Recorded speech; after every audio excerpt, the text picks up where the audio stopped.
Les plateformes de travail indépendant se sont installées dans nos vies, que ce soit pour se faire livrer un repas ou se faire conduire dans les rues des grandes agglomérations.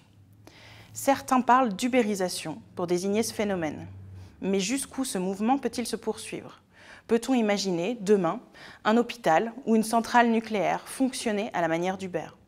Sur cette question, deux perspectives diamétralement opposées s'affrontent. Certains, comme l'économiste américain Gerald Davis, estiment que l'entreprise traditionnelle et le salariat seraient désormais obsolètes face aux nouvelles technologies et aux aspirations des nouvelles générations à plus de liberté et plus de flexibilité. D'autres, au contraire, voient l'ubérisation comme un feu de paille. Les plateformes ont des difficultés à être rentables dans la durée et leur modèle est fortement contesté.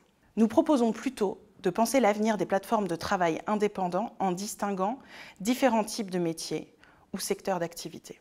En effet, si jusqu'ici, le recours aux plateformes algorithmiques avait surtout concerné des domaines de services peu qualifiés, comme le transport ou la livraison, ces dernières années, des plateformes d'indépendants sont apparues dans l'économie dite de la connaissance. Le secteur du conseil est l'un des exemples éloquents de ce mouvement, avec l'apparition d'acteurs comme Eden McCallum au Royaume-Uni, Business Talent Group aux États-Unis ou encore NC Partners en France. Or, cela pose des questions spécifiques.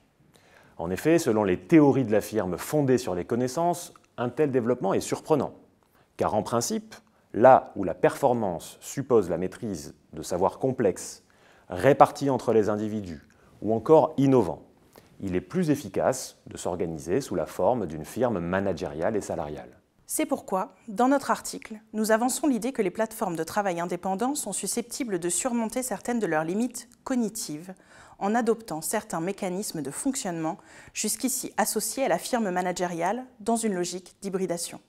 Celles-ci peuvent par exemple renforcer leur processus de sélection, leurs mécanismes de fidélisation des travailleurs ou encore organiser des communautés de pratiques entre pairs, s'éloignant par là même d'un fonctionnement purement marchand.